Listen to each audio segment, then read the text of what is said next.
Hey loves, welcome to the GraceFully Educated podcast. I'm your host, Carmela Carter. This is the space where we blend faith, wisdom, and learning with grace. I am proud and really honored to sit with my friend, my brother. I love him so much, Mr. DeManuel Edmondson. Thank you. I love you too. I love you too. Go ahead, keep doing your thing. Oh man, I love him so much. So let me tell y'all, because y'all know I love to tell the story of how we met. So DeManuel and I was working in Willingboro at the high school together in a school based program, and he was the mental health clinician. And Right. right, Right. yeah, and then I was the first. I started off as like the front desk person in the program, and then I became the youth development specialist. Right. And when we first met, we just clicked. It was just like instant click. He is just, it was like a radiance, and we just enjoyed each other. And we're going to talk about that today. We're going to share our journey in education together.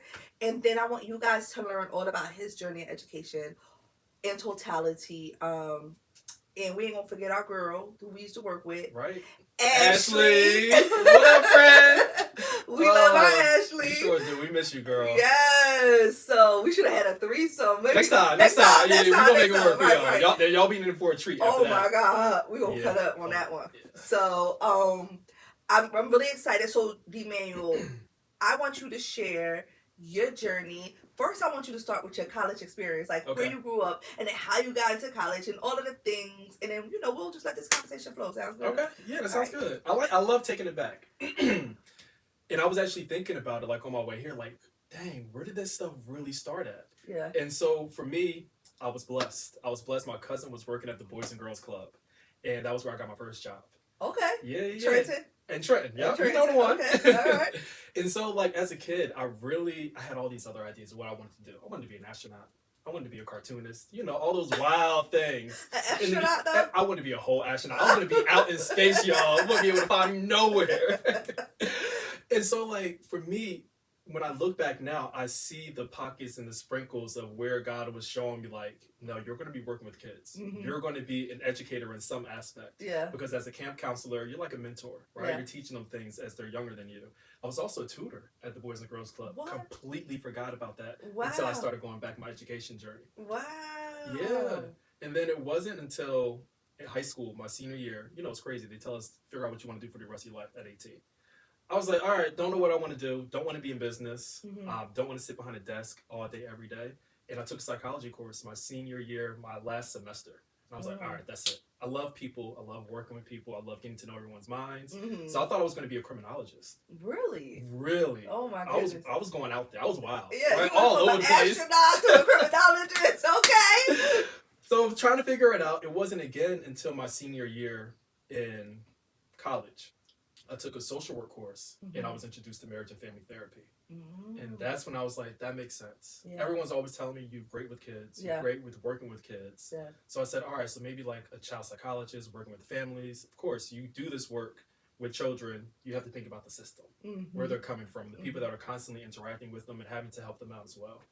And so my next step was, grad school. Marriage and family therapy. And from there, it was like, all right, well, let's be where the people are. Right. There's so much that happens in school, so much life that happens there. Yes. So why not be where the people are and where you know that you're going to get the most authentic them? So is that how you landed at Willingboro? Willingboro? Yeah. Wow. Well, I didn't land at Willingboro. Okay, you want to? No, yeah, go ahead. Tell the details. So I got an internship at Trenton High School at their school-based program. Okay. Right. Represent. Okay. And from there, I met an amazing supervisor. And as they unfortunately didn't have a space for me after my internship was over. So she connected me with people in Willingboro. And from there, I was like, I love the school-based work. I love being able to see the kids in their own environment and being like a support for them all day, showing them that compassion, that care. And then just knowing that I wanted to continue to do it, it only made sense to find a space to continue to be in a place that fills my purpose. And from there, it was history. Wow. It was history, yeah. I met the supervisor there, the director there, another instant click, and it was game over. Wow. Wow. How did you, because you said there was times in your life where there was a little bit of pockets of where God had been showing you, you know what, you got to work with kids, you got to work with kids, you got to work Hmm. with kids. In the moment of getting your internship at Trenton High and then going into what was that like when you first initially started working with kids? Whew. Okay. I kind of got to take it back Okay. because I was intimidated at the Boys and Girls Club and working with kids. Really? Yeah, I guess you could say like that imposter syndrome. Mm-hmm. Just And feeling that like hits real. it Okay. is 100%. And so, and then going into Trenton High School, that was like another culture shock for me because I'm from Robbinsville, Okay. and that's like a different type of environment. Yeah. And Even so, though you got family from Trenton, absolutely, it still was different. that's my family. Yeah, right. My family knows me. I can Right. be myself around my family. Right. But to be myself in this different type of person, and also being in a space of like kind of authority, Mm-hmm. you know, not necessarily Mm-hmm. that we take authority as Mm-hmm. therapists, but Mm-hmm. that dynamic is Absolutely. still there. And so being able to find myself there and knowing that I could do the same thing in another place at Willingboro, because that it really gave me a sense of excitement, right? I don't know what it was. It was just like a real excitement to be able to be that person, because even like within my family and my friends, folks were coming to me for advice, and I enjoyed being able to see them have success Right. in areas that they're talking to me in, or just like being a comfort for them. And so being able to do that at Trenton High School, and then knowing that I can have that same experience in another school while getting paid for it, okay, that's the thing right there. That's real. So D, I call him D. There's that. So D, I really wanted you to speak to, because you spoke something and it just clicked. Because we never know who's watching this. It can be college students, right? It can be high school students. It can be anybody in education or in life in general. And something you said was the imposter syndrome, and how you were intimidated in imposter syndrome, and that could have hindered you. For sure. But it didn't. I'm going to share my story first, and then I want you to share how that could hinder you. So, for instance, when I first started to be a dean of students at Camden, imposter syndrome hit me. Because now I was a real leader of the building, right? So it's 4 of us. It's the principal, it's the director of operation, it's the dean of curriculum, and it's the dean of students. Okay. We're all like, they co-lead and we co-lead. So we are the leaders of the building.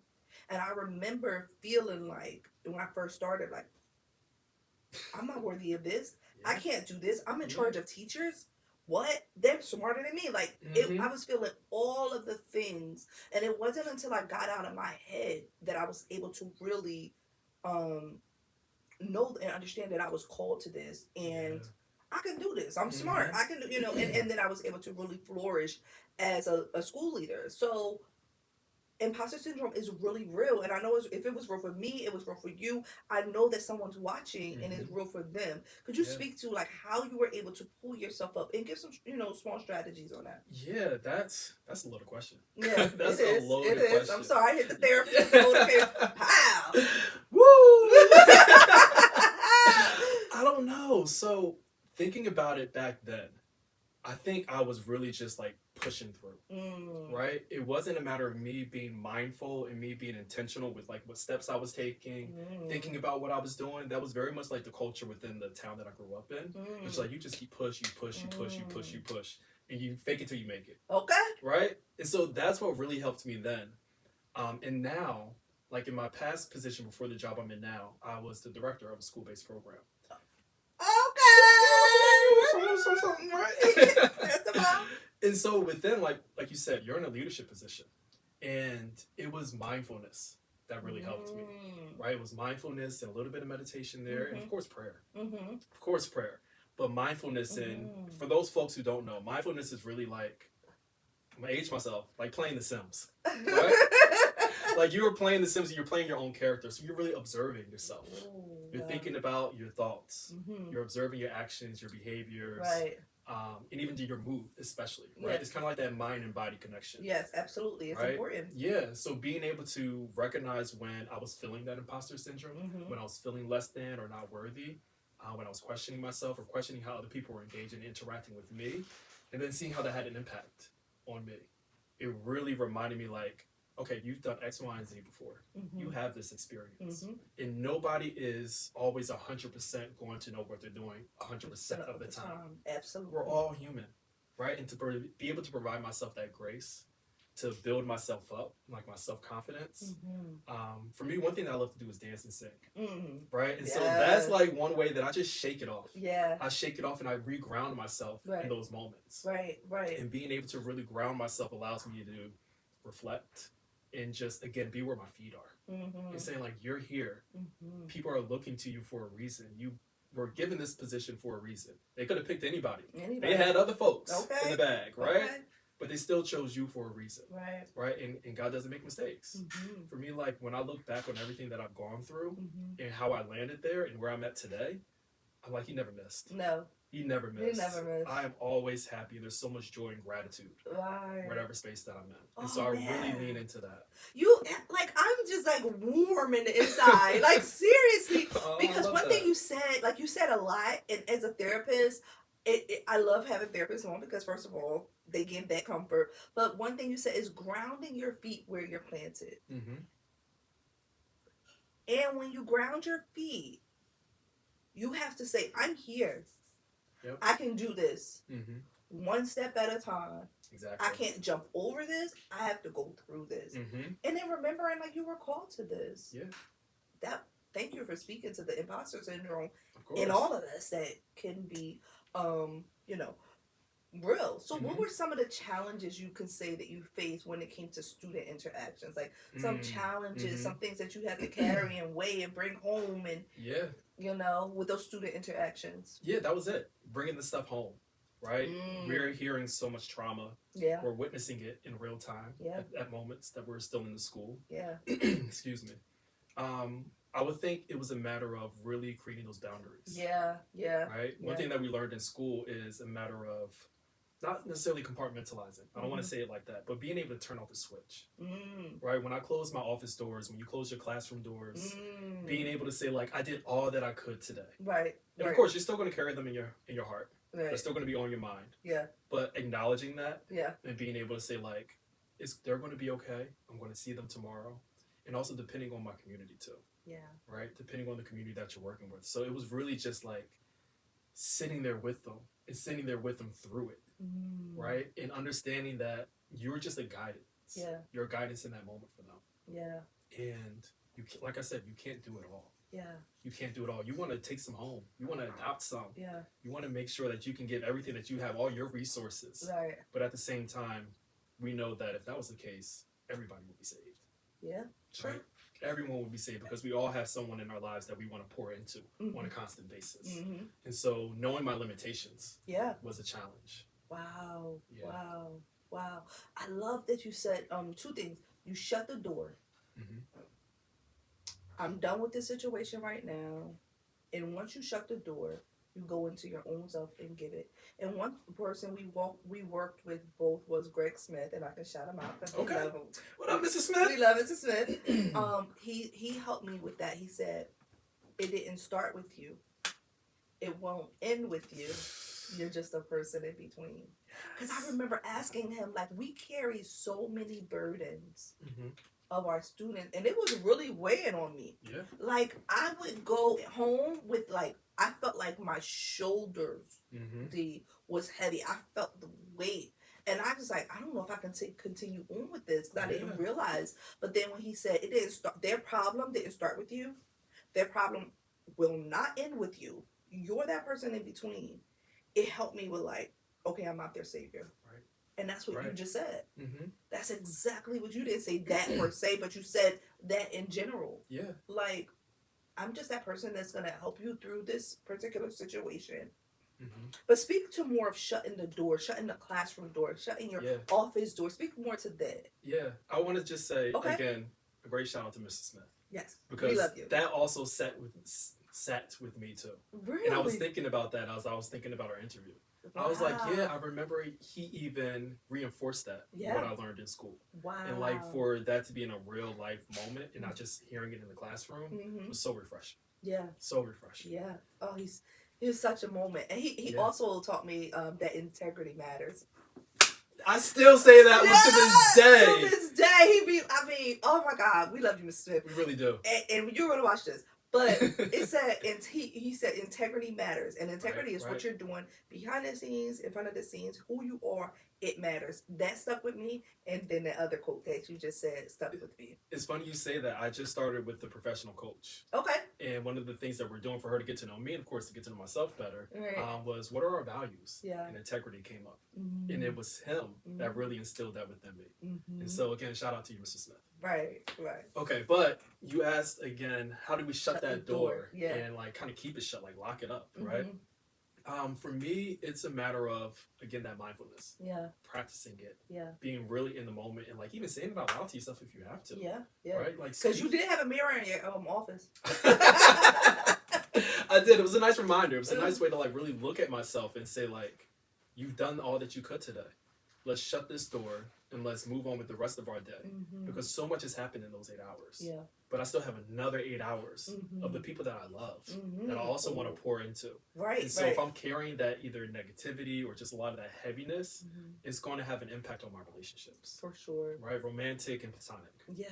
Right? For and, sure. And as therapists, as educators, you're doing this work because you love people. Right. Right? We are overworked and underpaid.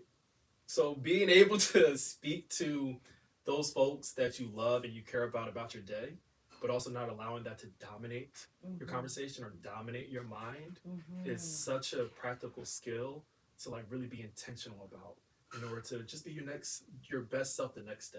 Mm-hmm. To be able to show up for those students. You can show up for those educators. Yeah. I know you remember there were plenty of times Oh we had my some God. adults up in our Okay. office, right? Because we all needed it. Okay, yeah, adults shutting the door. Carmela, can I go in your office? Mhm. Can I go in your office? Shut the door. Come on in, come on in. Yeah. All are welcome. Yeah, All are yeah, welcome. Yeah. Oh wow, D. So I love that you said, oh, man, I hate when When you lose it. when I lose it. It was so good that you said it too. Oh man. Anyway, let's move on to the next question. And it'll come back to me. Mm-hmm. Thinking of challenges, right? Yeah. I want to tell a funny story. Please do. I was waiting for some good stories. Come on, give it to me. So we of course we have to share. So we don't name no names. Nope. But one time we had this student, Mm-hmm. and I'm bringing it up because I want to talk to the people how they handle weird situations, right, in education. Mm-hmm. So we had a student that was very much into the dark arts. Mm-hmm. That's a good way to put it. Yep. He was very much into the dark arts. He would come to our program, which was school-based, so it was inside of the school, with dark clothes on, dark everything, Mm-hmm. makeup, dark nails. And because we cannot judge, we cannot do any of the, we welcomed him in. Mm-hmm. Hey, buddy, whatever, fist bump, helped him when he needed the help as far as mental health is concerned. But then he started to get weird on us. Not weird. He was different. He was different. Because he's a licensed therapist, he's going to say different. I'm going to say weird. He took a pencil. You remember that?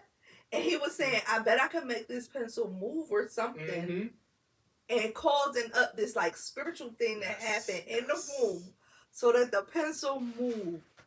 Yo. Me and DeManuel was like, not in here. You ain't gonna let that pencil move. Not at all.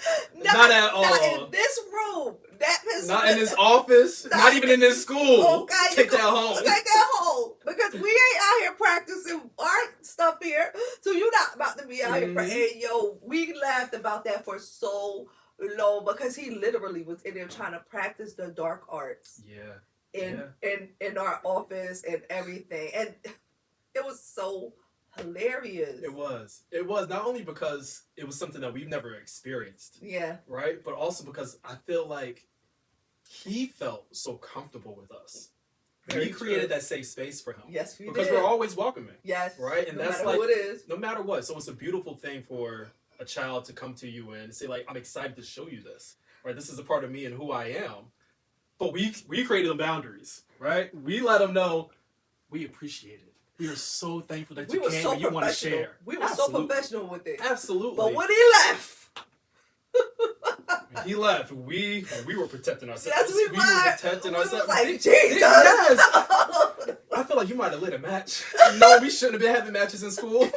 You did something. You was cleansing that room. You was cleansing the office. It was like, oh my God. But you know what? I'm happy that we like brought that back around because we're always going to, like Dee said, as educators, we need to create a space that the students feel so safe with us. Right.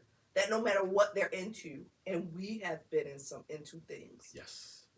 That they feel safe enough to be that. Mm-hmm.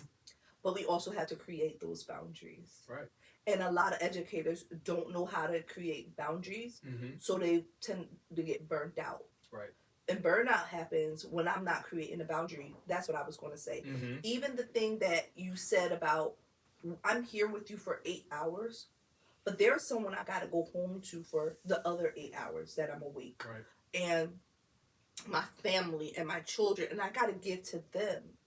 And without balance and boundaries and shutting that door, then we end up burnt out, overwhelmed. Like I said, I had the shoulder problems and all of those things, like, because we wasn't present for our other side of our lives, right? And I think sometimes as professionals, we tend to forget that this is a part of our lives. Right. It's not our entire lives. Yeah. It can't be our identity. At all. Right? Because once you immerse yourself so much into your profession and what you're doing during those 8 hours, you lose so much of yourself. Yeah. And then you also have to think about the people on the other side of the door, outside the classroom, outside the school, who are getting less of you and not the best version of you. Right. And so for me, when it comes down to those boundaries and avoiding burnout, first we got to say what we just did. It's all about the laughter. Oh my goodness. Right? It's all about finding your community, finding your people, whether it's in school or outside of school, that can really just give you that joy. Yeah. Give you that joy. Give you them belly laughs. Crack I love up. me a belly laugh. Right. I love crying. I just when did I'm a laughing. whole belly laugh. So that's one. But also just doing inventory on yourself. Yeah. Right? Like practicing that mindfulness that I said before. And I just did this 35-day challenge. Okay, tell us about the challenge. So this is where I don't know if I want to hear it though, because then Carmela, you gotta do the challenge. I'm gonna send it to you. I made a whole document. I made a whole program for people to follow. Yes, okay. Yes, I will drop that with you. It's about these 4 areas of life balance, and we know life is not about balancing; it's about juggling and shifting our priorities. Right. So, looking at like your relationships, looking into your different environments, looking into learning and who you want to be, and other aspects of your life that you want to dig into. There's a few others I can't think of right now: health, relationships, your environment. Money. Well, finances goes into health. Okay. Financial health. Okay. Right. So there's a fourth one. Sorry, I can't remember now. But doing that inventory on yourself and saying like, where am I showing up a little bit too much that I can pull back without like jeopardizing so much. Yeah. But still being like the best version of myself in the classroom. Right. Understanding when is it time for you to take a mental health break. Pour back into yourself and do nothing.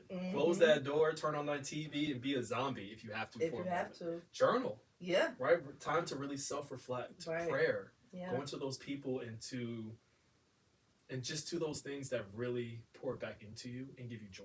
Yeah. I love me some Black Boy Joy. Yeah. I will turn on my music in a heartbeat if I'm feeling down. Do you I know frolic? I need to shake it up. Yes. Black Boy frolicking. Yes, I do it with my dog, especially. Okay. Right? I do it with my dog. And just those peaceful moments. Yeah. Like just sitting with yourself and just. So what did you do on that 35-day challenge besides sit with yourself? Yeah, so it was a lot of mindfulness. I practiced a lot of mindfulness being in those moments. I challenged myself I was going on walks with my dog, and I said, I'm going to pick up, like I'm looking at pink right now. You got pink here. Everything that I'm looking at, I'm pointing and saying like, oh, there's something else that's pink, something else that's pink. And just, again, grounding myself. And like just being thankful for it. Gratitude. Nice, gratitude. Yeah. I think that we don't practice gratitude enough. No. In prayer, even in prayer, like we're always going into prayer, thinking first, thank you for waking me up type of thing, but going into it like, I thank you, but always saying, I thank you for specific things. I thank you that DeManuel actually came and sat with me driving almost an hour plus Mhm. away to come and sit with me. I'm thankful that my planners are still alive and it's beautiful. She look good. So, yeah. And I think practicing gratitude is so important as Mhm. well, because we Yeah. don't do that enough. Yeah. Yeah. For sure. I mean, and practicing gratitude is a great way for you to open yourself up to so much more. Yeah. That's one thing that I do within my meditations that I feel like Mm-hmm. calls on that abundance. Right. Really being able to say to myself, like, I have so much to be grateful for, Right. and there's so much more to come. So much more to come. So much more. It's so much more to come for you, DeManuel, and I'm excited about where you are in life. Thank you. Same here. Same here for you too. I'm sorry. I'm excited about your journey. So I have a question. Mm-hmm. If you had to say, there's one goal that I'm going to accomplish, and it's wild and it's crazy and it's unreachable sometimes, what would it be? Woo! Another loaded question. Mm-hmm. I mean, just one thing. Yeah, just one thing. I think, would you want the personal or professional? It's up to you. Whatever you feel comfortable sharing. Yeah, I'll go with the professional because I feel like that, since it's my purpose. Yeah. It ties in with my professional, my personal, personal and professional tie together. Yeah. I really want to create a cultural shift. Okay. Right? I really want to bridge the gap between mental health and education, in a sense. And understanding in the education settings, mental health is not a luxury. It's the real foundation. It's the real foundation that allows students and people, right, those who are still working in those spaces, to flourish and to have their best lives. And so to be able to do that, whether that's speaking at conferences, creating programs, curriculums, workshops, but being able to travel the world and doing it. Like, I really do believe that God also placed me here to travel the world and see all the beauty that He's created. Yeah. And to have these interactions and an impact on others around the world. Share food, share stories, but also that pours right back into me too. Because I learned so much from everybody. Yeah. I'm not just a teacher, I'm a student, right? Yeah. We never stop learning.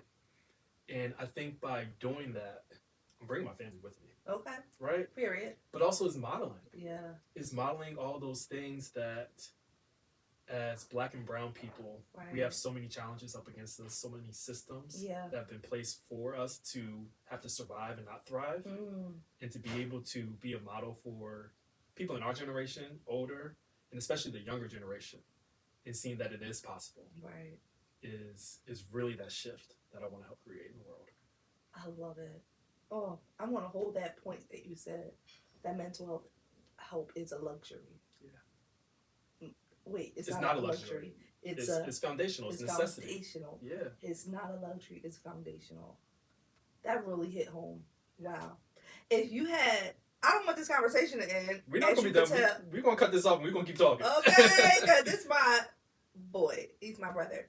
But